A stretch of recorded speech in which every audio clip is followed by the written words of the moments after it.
Good morning, सुप्रभात। मैं सत्येंद्र कुमार मौर्य, लक्ष्मी प्रसाद memorial public school, गोला बाज़ार, गोरखपुर से। आज हम सभी लोग मुंशी प्रेमचंद द्वारा लिखित दो बैलों की कथा नामक पाठ का अवलोकन करेंगे। इस पाठ के माध्यम से मुंशी प्रेमचंद जी मानव समुदाय को यह संदेश देने का प्रयास करते हैं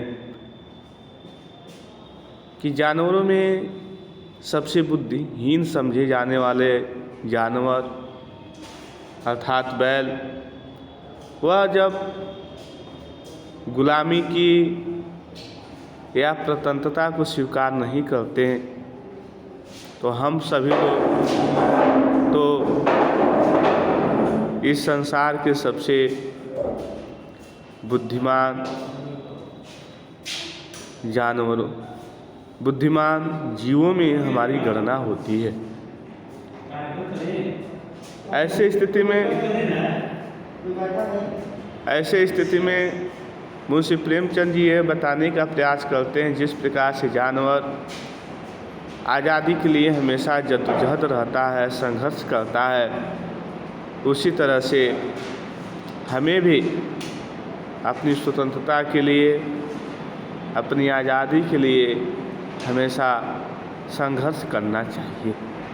आइए इस पाठ में हम देखें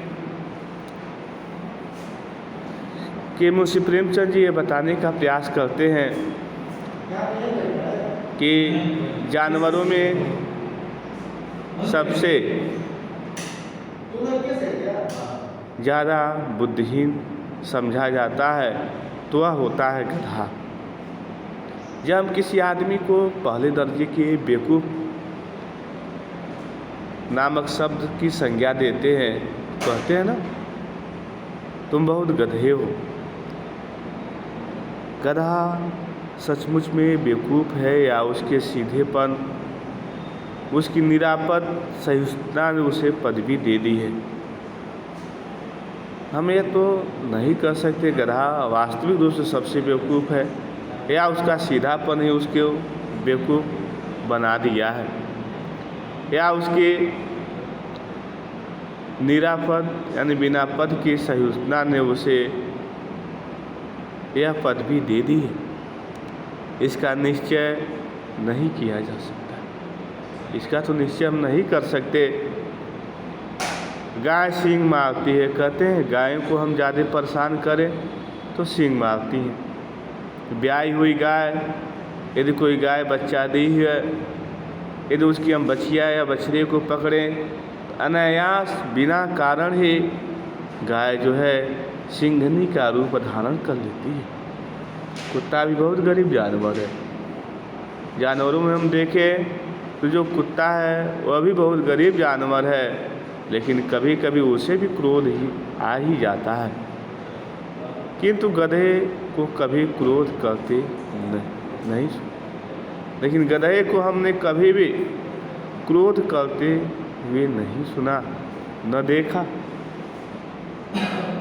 जितना चाहो गरीब को मारो, चाहे जैसे खराब सड़ी हुई घास सामने डाल दो, उसके चेहरे पर कभी असंतोष की छाया भी न दिखाई।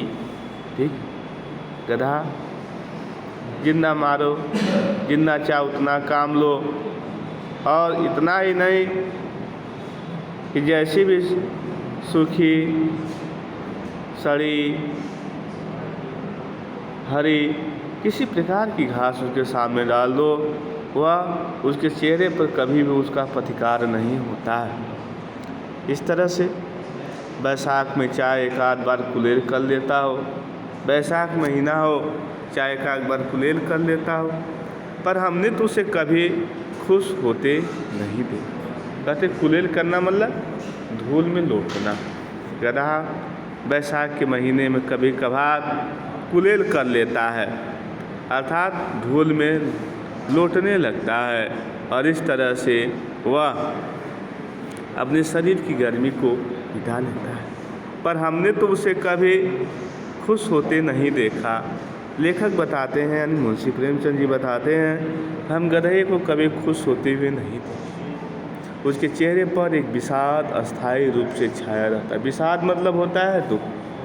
गधे के चेहरे पर एक विषाद यानी दुख अस्थायी रूप से छाया रहता है और यह बताने का प्रयास करते हैं कि सुख हो चाहे दुख हो, हानि हो या लाभ हो, किसी भी दशा में उसे बदलते नहीं देखा। गधे की विशेषता को मुंशी प्रेमचंद जी बताते हैं कि चाहे सुख की स्थिति हो चाहे दुख की, चाहे हानि हो चाहे लाभ हो, किसी भी दशा में हम उसे बदलते नहीं देखा।